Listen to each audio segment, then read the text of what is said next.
Wyścig Bridgestone World Solar Challenge to najtrudniejszy i najbardziej prestiżowy wyścig samochodów solarnych na świecie. Prawie 50 zespołów i 3000 km z Darwin do Adelaide przez sam środek australijskiej pustyni. Postanowiliśmy podjąć rękawice i po raz kolejny odwiedzić kraj na antypodach. Ale nikt nie mówił, że będzie łatwo.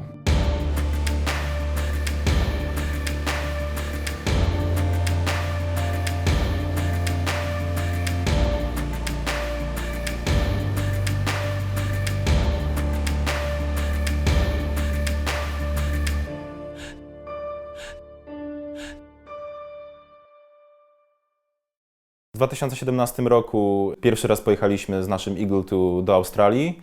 Samochód jeszcze wymagał sporo pracy przed samym wyścigiem, więc dużo testowaliśmy i dużo poprawialiśmy. Następnie auto przeszło bardzo wiele modyfikacji, w tym czasie bardzo dużo testowaliśmy, przygotowując samochód do zawodów w Belgii w 2018 roku, czyli Ironman European Solar Challenge. One tak naprawdę miały być jakimś punktem po drodze do Mistrzostw Świata w Australii.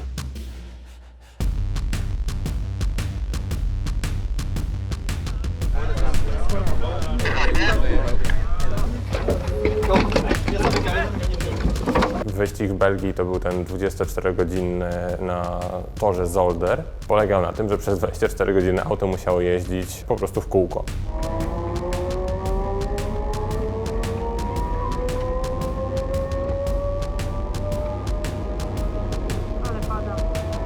On był trochę specyficzny, ponieważ mimo, że to był wyścig z samochodów solarnych i elektrycznych, to słońce w tym wyścigu nie miało zbyt dużego udziału, bo przez cały czas w zasadzie padało i były chmury.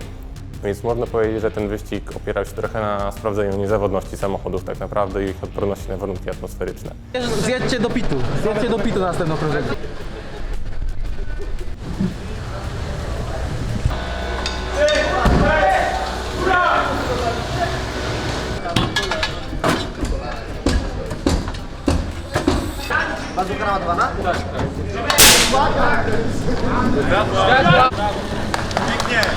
I nasze auto w tym momencie sprawiło się świetnie.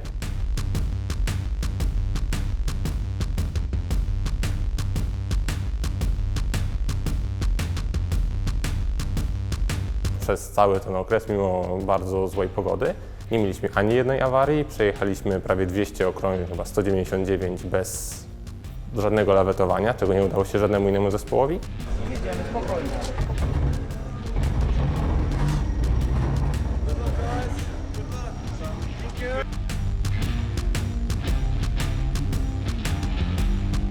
No i w ten sposób udało nam się wygrać. Pokonaliśmy mistrzów świata z Australii i wicemistrzów świata, więc był to niewątpliwie bardzo duży sukces dla nas.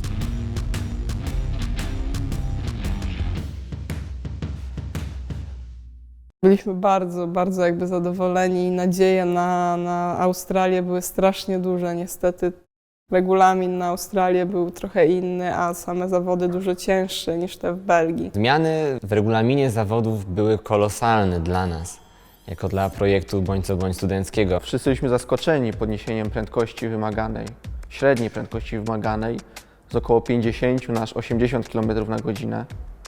No to niosło ze sobą wielkie komplikacje.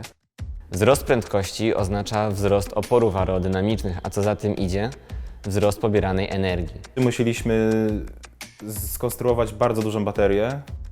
Skończyliśmy na baterii 65 kWh, która została umieszczona pod podłogą. Była to w zasadzie największa bateria tego typu w historii zawodów i jestem w stanie powiedzieć, że też największa w historii polskiego przemysłu motoryzacyjnego. To wiązało się z zaprojektowaniem nowego układu zasilania samochodu, jak również chcieliśmy udoskonalić system sterowania. No to była całkowita wymiana wszystkiego, co elektryczne w samochodzie. Od całego okablowania, poprzez wszystkie płytki, wszystko zrobiliśmy od nowa. 350 kg samej baterii z obudową, dodatkowe 400 kg dla samochodu. Trzeba było wymyśleć zupełnie nowy system mocowania baterii oraz zwiększyć prześwit samochodu. To były dwa główne wyzwania, z którymi mechanicy musieli się zmierzyć w tym sezonie. Cały czas rozwijaliśmy nasze auto, myśląc o komforcie pasażerów i o bezpieczeństwie podczas jazdy, dlatego zamontowaliśmy również komputer pokładowy w środku, który zapewnia Oprócz rozrywki dla pasażerów, centrum sterowania dla kierowcy. Dla nas było to już trzecie wcielenie Eagle 2, więc wiedzieliśmy, jak to zrobić, w jaki sposób możemy poprawić nasze auto.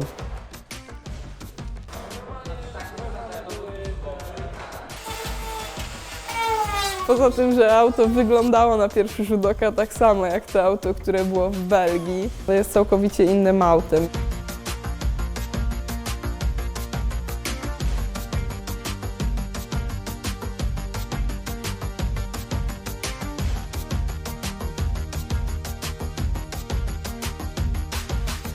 Samochód musiał być też testowany, natomiast z racji ilości zmian, jakie mieliśmy, no tych testów mogliśmy przeprowadzić zdecydowanie mniej niż przed zawodami w Belgii.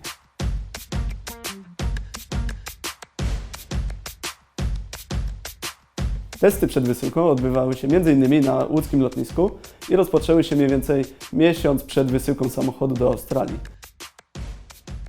Testowaliśmy głównie takie elementy jak silniki czy nowa bateria, a także sprawdzaliśmy ogólne zużycie prądu.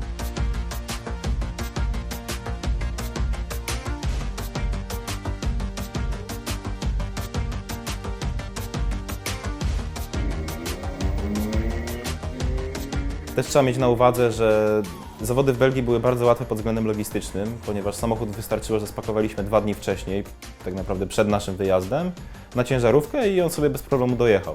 Natomiast wysłanie samochodu do Australii z całym sprzętem to jest ogromna operacja logistyczna i tak naprawdę, żeby wysłać samochód statkiem, musieliśmy go wysłać ponad miesiąc przed zawodami. Jest godzina 23:30, za 2 dni auto jest spakowywane na kontener i wyjeżdża do Australii. Zobaczymy się z nim ponownie dopiero za 2 miesiące, czyli pod koniec września.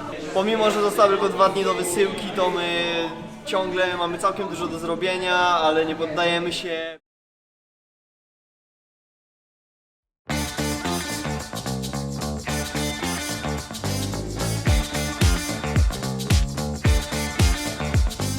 Darwin jest nazywane północnym czubkiem Australii. Jest to miasto, które jest wysunięte bardzo mocno na północ tego kontynentu. I samo Darwin oznaczało początek ciężkiej 2-tygodniowej pracy.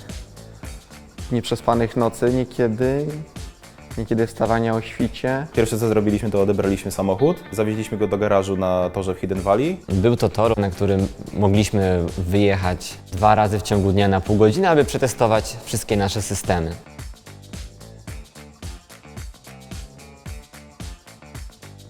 Otwieraliśmy wrota i wchodziliśmy do innego świata.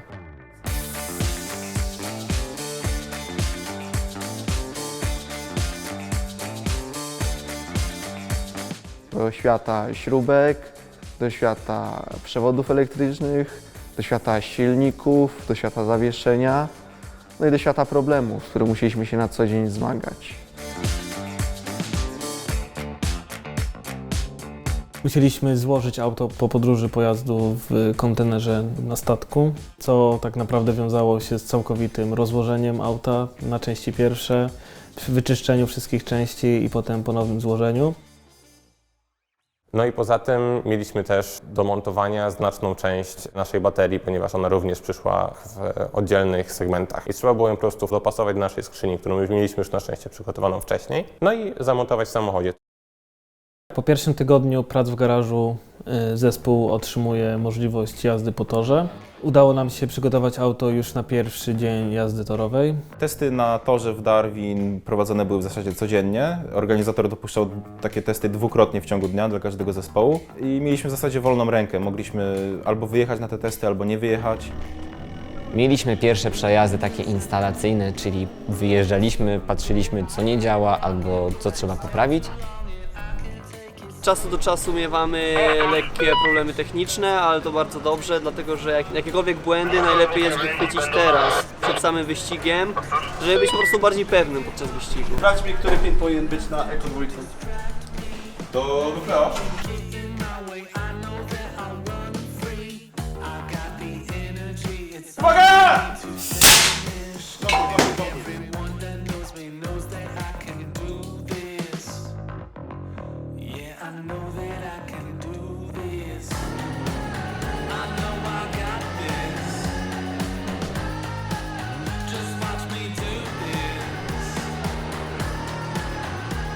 Robiliśmy kolejne okrążenia i testowaliśmy wszystkie systemy. Testowaliśmy komunikację z samochodem eskorty. Wszystkie systemy elektroniczne, hamulce, zawieszenie, układ kierowniczy, to wszystko było sprawdzane, żeby po prostu zyskać taką większą pewność przed samym wyścigiem.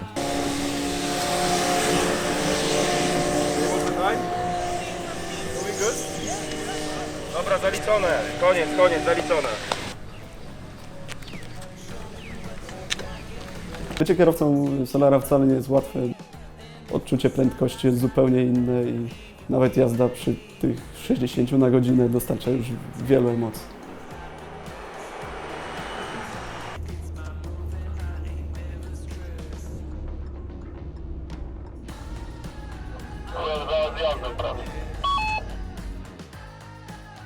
Temperatura na zewnątrz sięga 30-40 stopni, no i sprawia to, że w środku samochodu może dojść temperatura do nawet 50 stopni.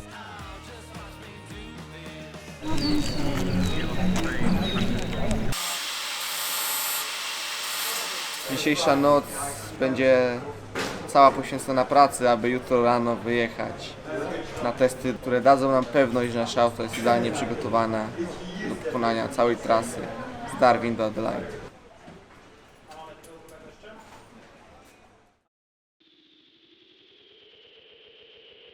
Static Scrutineering to testy sprawdzające przygotowanie pojazdu do warunków drogowych. Dzięki temu mamy pewność, że nasze auto bezpiecznie przejedzie całą Australię i jest gotowe do drogi. Testy statyczne składały się z 9 stacji, na których kolejno były sprawdzane różne komponenty w samochodzie, takie jak oświetlenie, czynny układ bezpieczeństwa, czyli układ kierowniczy, zawieszenie, układ hamulcowy, układy elektryczne. Pokazywaliśmy, w jaki sposób jest zbudowana nasza bateria.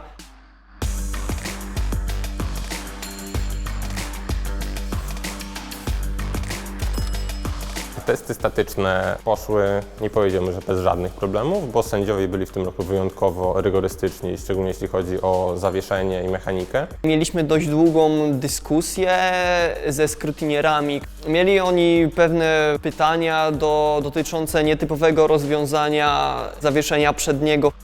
Udało nam się opowiedzieć o naszej konstrukcji, która dla niektórych wydawała się nowatorska. No oni stwierdzili, że to auto jest w stanie przejechać i dopuścili je do ruchu. Po prawie 10 godzinach wnikliwego badania nasz zespół uzyskał pełną kwalifikację do zawodów.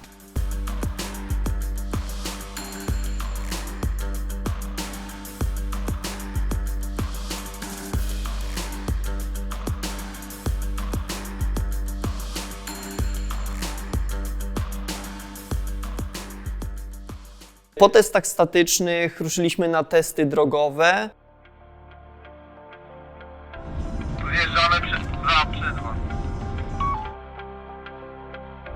Cała idea testów drogowych polegała na tym, że organizatorzy wydzielili kawałek drogi publicznej, po której przez kilka dni mogły się poruszać auta solarne po ówcześniejszym otrzymaniu zgody i po przejściu testów statycznych. My skorzystaliśmy z tej możliwości i przez kilka godzin mogliśmy testować nasze auto na drodze publicznej. Jeździliśmy po zwykłych drogach australijskich w towarzystwie innych aut solarnych oraz innych samochodów ruchu ulicznego.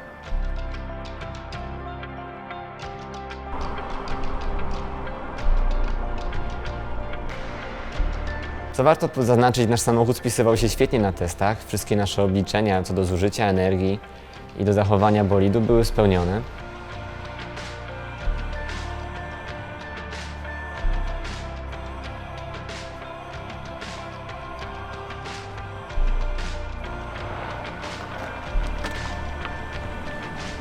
Nasze auto jeździło szybko, stabilnie, wydajnie.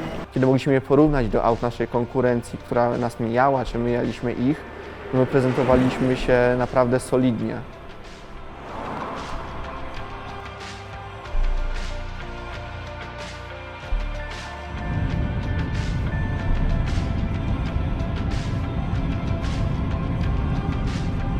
Będziemy się pakować tam, gdzie Jarek czekał z lawetą.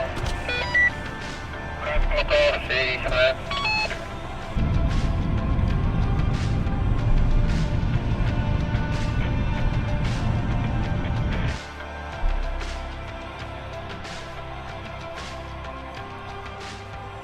I te testy napełniły nas wielkim optymizmem.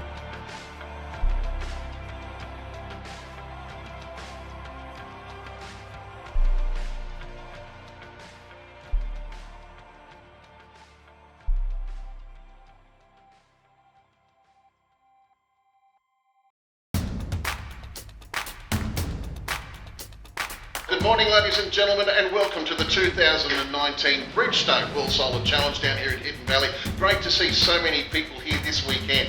It has been 32 years the World Solar Challenge has been coming up, and I'll tell you what, the 30 countries up here in the top end this year to traverse Darwin all the way down to Adelaide. What a fantastic event, and very soon we will find out who will be pole position for the 2019 Bridgestone World Solar Challenge.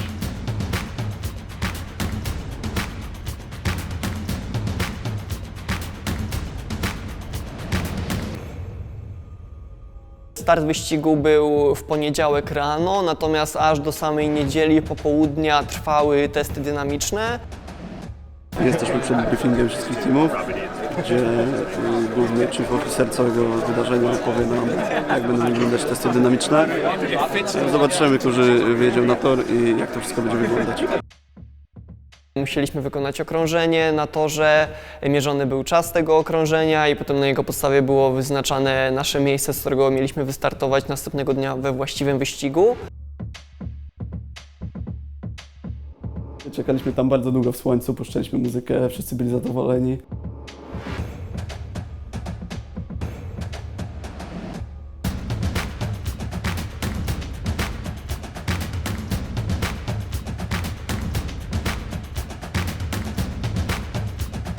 Zrobiliśmy 2 okrążenia z naprawdę dobrym czasem.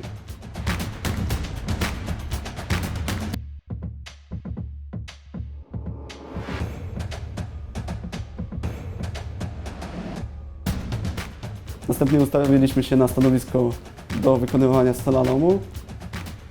Przeszedł bardzo dobrze, sędziowie nie mieli żadnych tutaj zarzutów do nas.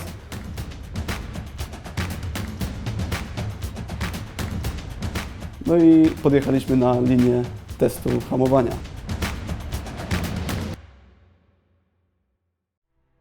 Nasz boks był pusty. Pobiegłem na balkon na górze i zobaczyłem, że są pewne problemy.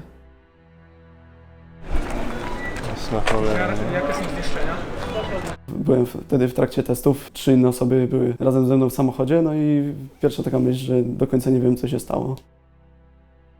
Zjechaliśmy na pobocze, gdzie zaraz cały zespół przyszedł nam pomóc i asystował przy naprawach. Próbujemy to tutaj na miejscu naprawić. Czego potrzebujemy jeszcze, Kuba?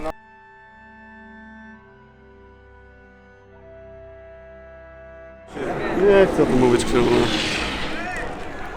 No ale ostatecznie musieliśmy zjechać do garażu. W tym świecie awarie i usterki to jest zupełna norma. Liczyłem, że to, co się stało, da się naprawić, bo to było do naprawienia, to była mała awaria. Problemem był brak czasu. Po wstępnych analizach i próbach wystosowania jakiegoś rozwiązania i bardzo burzliwej dyskusji doszliśmy do wniosku, że nie jest to możliwe po prostu w tak krótkim czasie. Byliśmy praktycznie ostatnim zespołem, który podchodził do testów dynamicznych. Organizatorzy nas ponaglali i kiedy zapytali się, czy zdążymy, no wtedy musieliśmy spojrzeć prawdzie w oczy, że nie damy rady tego tak szybko zrobić. No przede wszystkim ten moment był bardzo dołujący dla wszystkich. Tego wieczoru ustaliliśmy wspólnie, że najlepszym, co teraz możemy zrobić, to po prostu cieszyć się tą przygodą, wspierać inne zespoły tak, jak tylko możemy. Cieszyć się wyścigiem, czuć atmosferę wyścigu i uczyć się, aby będąc tutaj za 2 lata, wiedzieć, co się dzieje i być jak najlepiej do tego przygotowanym. Queensland, just in time to get them through their scrutiny.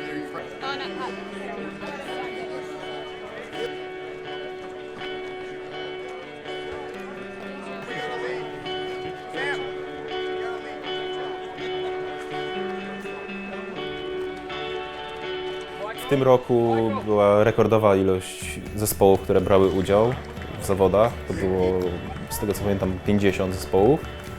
I wszystkie te zespoły startowały w dosyć niedużych interwałach czasowych pomiędzy sobą.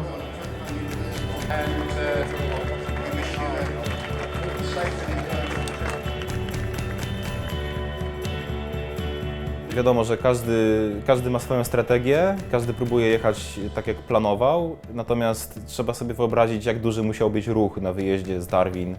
Szczególnie gdzie jeden samochód próbował wyprzedzać drugi, samochody nawzajem się wyprzedzały, wymijały, każdy próbował robić swoje. No był po prostu straszny tłok. Momentami to nawet już zakrawało pewne niebezpieczeństwo. Natomiast już wiadomo, że pod koniec tego pierwszego dnia już cały ten dystans jakby się rozszerzył troszeczkę. Te zespoły, te, które miały odjechać, to odjechały. Te, które miały zostać z tyłu, to zostały z tyłu.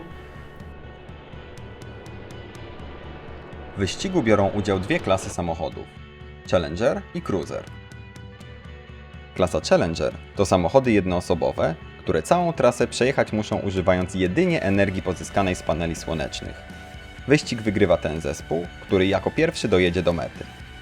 Pojazdy klasy Cruiser, takie jak na przykład Eagle 2, to wieloosobowe samochody miejskie, które oprócz energii pobieranej z paneli słonecznych mają możliwość doładowania się z sieci, podobnie jak standardowe samochody elektryczne. W tej kategorii punkty przyznawane są na podstawie ilości przejechanych kilometrów, ilości pasażerów, wielkości baterii, czy też ogólnej ocenie praktyczności pojazdu. Wyścig wygrywa zespół, który zdobędzie tych punktów najwięcej. Stewart Highway, nazwa mogłaby wskazywać, że jest to autostrada, natomiast ruch tam jest na tyle mały, że w zupełności wystarcza zwykła taka jednopasmowa droga. Jazda Stewart Highway jest trudna. Droga jest bardzo monotonna, jednak to jest 3000 km praktycznie prostej drogi. Wyjeżdżasz na autostradę i masz znak drogowy, że następna stacja benzynowa za 250 km, co robi wrażenie. Sam krajobraz taki naturalny zmienia się stopniowo w ciągu tych kilku dni. Tam oczywiście przejeżdżamy przez te 3 strefy klimatyczne, więc czasami tam się pojawiają jakieś góry, czasami się pojawiają jakieś wyschnięte jeziora słone. Natomiast wszystkie te zmiany działy się na tyle wolno, że człowiek miał takie wrażenie, że w zasadzie cały czas jest to samo. Szczególnie jeżeli się mało śpi i wcześnie wstaje, to jest to nieustanna walka z samym sobą, żeby nie usnąć.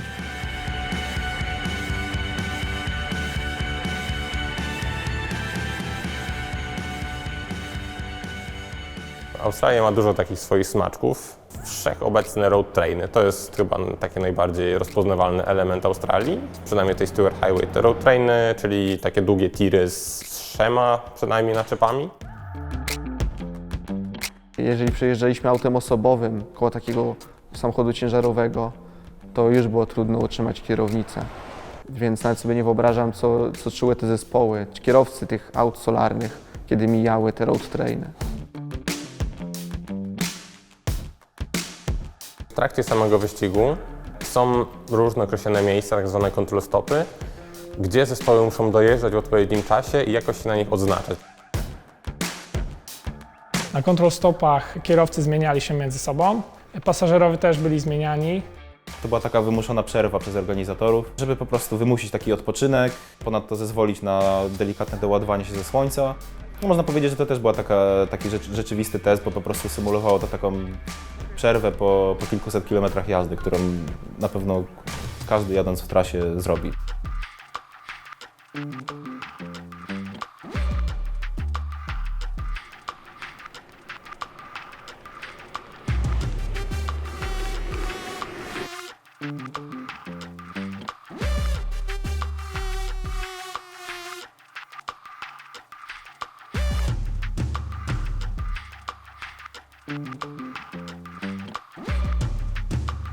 Po zakończeniu dnia wyścigowego auto ponownie ładowane jest z energii słonecznej przez około 2 godziny, a następnie przygotowany jest kemping. Tak naprawdę od godziny 17 do wieczora jest całkiem dużo czasu, co pozwala na regenerację i dzięki temu zespoły są w stanie w sposób bezpieczny przejechać całą trasę.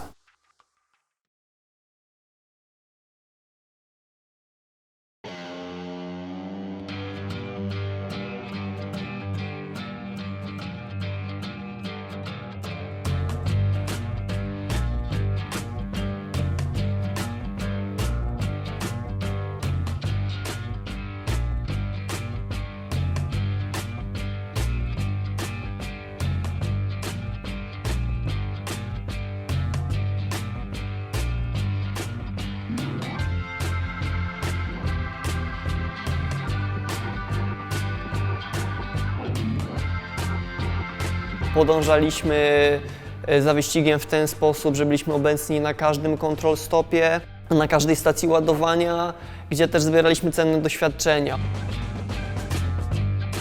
Dookoła aut były rozstawione jakieś barierki, stali członkowie zespołu, którzy pilnowali tylko tego, żeby ktoś nie przeszedł przypadkiem pomiędzy słońcem a samochodem i nie rzucił cienia na panele, ponieważ rzucenie cienia na choćby kawałek takiego panelu powoduje, że jakiś segment całego tego systemu ładowania się wyłącza.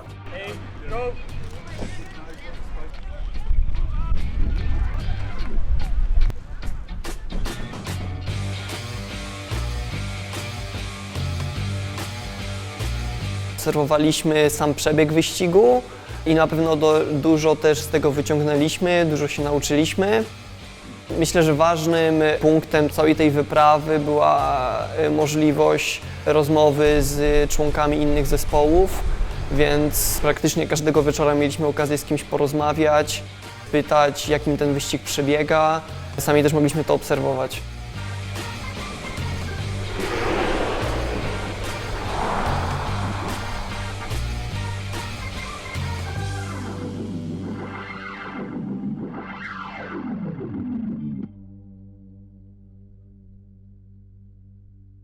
Któregoś wieczoru złapała nas taka dosyć ciekawa burza piaskowa. Pewnie niektórzy nie docenili potencjalnej siły tego wiatru, bo nawet namioty, które były jakoś tam przybite, kilka namiotów zostało po prostu zwianych i przewianych kilkadziesiąt metrów dalej.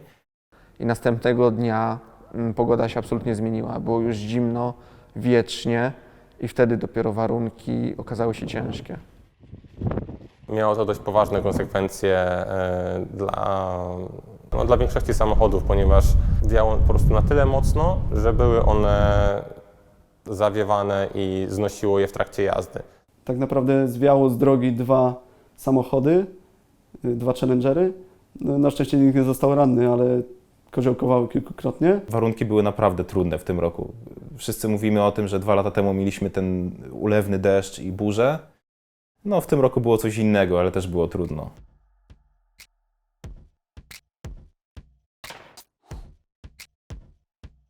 W tym roku wprowadzone zostały 2 główne control stopy dla klasy Cruiser, podczas których teamy mogły ładować swoje pojazdy z gniazdek elektrycznych. To było też w sumie bardzo ciekawe, szczególnie w Cooper PD, gdzie mieliśmy okazję zobaczyć kilka zespołów, które się właśnie na niej tam zameldowały. Ponieważ po pierwsze, zaraz po dojechaniu na ten control stop, zawodnik podjeżdża ładnie samochodem swoim solarnym, wyskakuje i szybko biegnie do takiego namiotu, gdzie musi nacisnąć wielki przycisk oznaczający zatrzymanie czasu.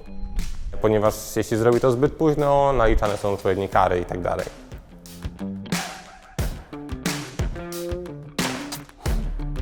Znajdujemy się właśnie w punkcie ładowania na control stopie w Cooper PD.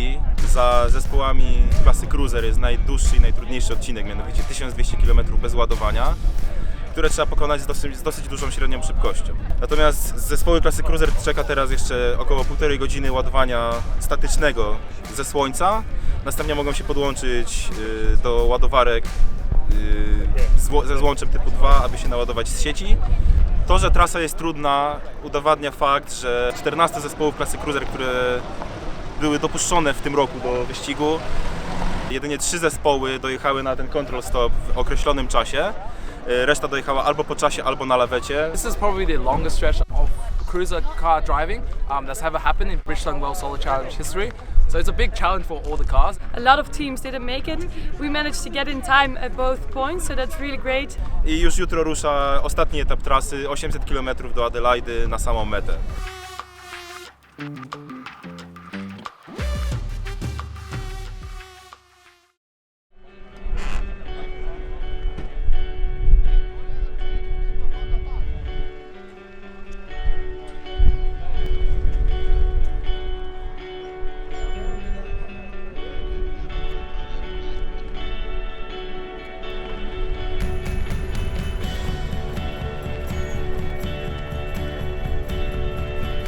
No i obserwowaliśmy trochę jakby z boku tą rywalizację, więc możemy ją chyba bardzo obiektywnie ocenić. Wyścig jest z pewnością trudny z kilku względów. Na pewno tym pierwszym jest sama odległość, czyli auto musi przez cały ten czas przejechać bez żadnej awarii, ponieważ lewetowanie od razu oznacza tak naprawdę przegraną.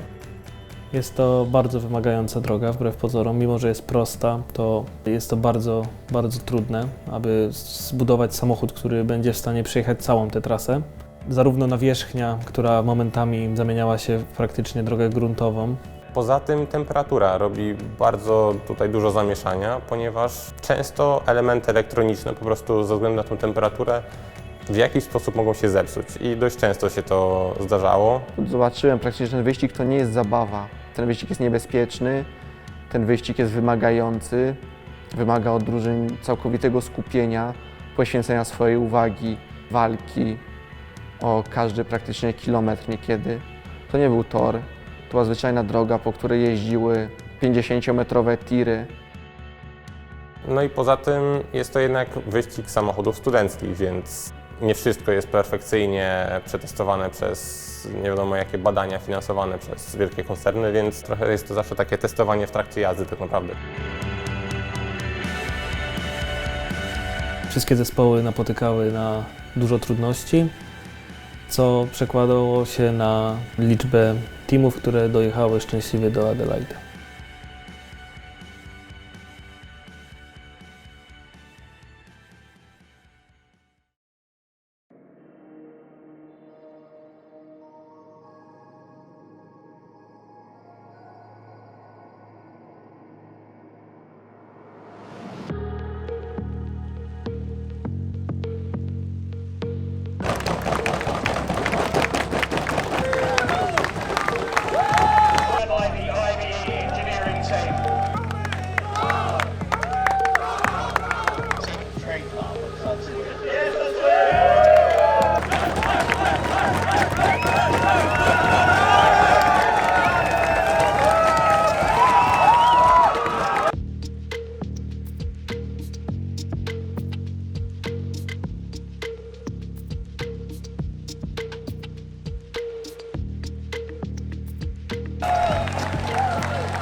Na metę wjechaliśmy naszym samochodem. Przejechaliśmy pół miasta, Adelaide. Wjeżdżając, wyszła za nami cała nasza ekipa, cały zespół. Wszyscy skandowaliśmy radośnie, że tam jesteśmy i cieszyliśmy się z tego, że mogliśmy być i reprezentować Polskę na takich dalekich zawodach. Wyścig składał się z dwóch części. Część pierwsza polegała na przemierzeniu Australii z północy na południe. Natomiast druga część, równie ważna, to było, jak praktyczny jest Twój samochód. Testy praktyczności w tym roku wyglądały dosyć ciekawie. Widać generalnie taki trend w tych zawodach, że organizatorzy chcą coraz bardziej urealniać te testy, które oni wykonują i po prostu sprawiać, żeby te testy miały znaczenie w prawdziwym świecie. I test praktyczności wyglądał w taki sposób, że wjeżdżaliśmy samochodem na scenę, przed którą siedziało kilku sędziów.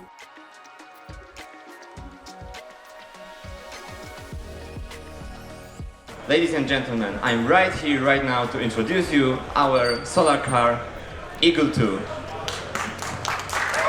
Sędziowie po wykonanej prezentacji dostawali broszurki przygotowane przez każdy zespół, następnie oglądali samochód z bliska, wsiadali do niego, pytali jeszcze tam jakieś kwestie techniczne i na tej podstawie dokonywali oceny samochodu. Przede wszystkim była to praktyczność taka pod względem miejsca w środku, łatwości wsiadania, jakości wykonania, takich praktycznych aspektów, tak? Czyli jakie materiały zostały użyte, jak były spasowane wszystkie elementy, jak ten samochód wygląda. I im bardziej samochód praktyczny, im bardziej przeciętny człowiek chciałby nim jeździć, im więcej ma gadżetów w środku, im lepiej jest wykonany, tym lepsza ocena. Ciepłe słowa usłyszeliśmy od samego przedstawiciela Tesli, który powiedział, że nasze auto jest jednym z najlepiej wyglądających i najbardziej komfortowy samochód z dotychczas prezentowanych. Niesamowicie się ucieszyliśmy, że zajęliśmy drugie miejsce w teście praktyczności, przegrywając tylko z zespołem Eindhoven z Holandii, który jest do tej pory niepokonany, jeżeli chodzi o zawody w Australii. Taki projekt jak Lot Solar Team wymaga od każdego członka zespołu ogromnej pasji oraz motywacji i takiego czegoś, takiej pasji, która nie pozwala się poddać oraz tego, żeby każdego dnia de facto myśleć o tym projekcie i wstawać z tym pomysłem, co dziś możemy zrobić dla tego projektu. Wymaga także ogromnego poświęcenia i ustawienia Solar naprawdę wysoko w swoich priorytetach. Z tegorocznej edycji najbardziej chyba zapamiętałem cały zespół, jego zaangażowanie i poświęcony czas po prostu. Pasję, którą ci ludzie włożyli w budowę tego auta, no to było coś po prostu niesamowitego.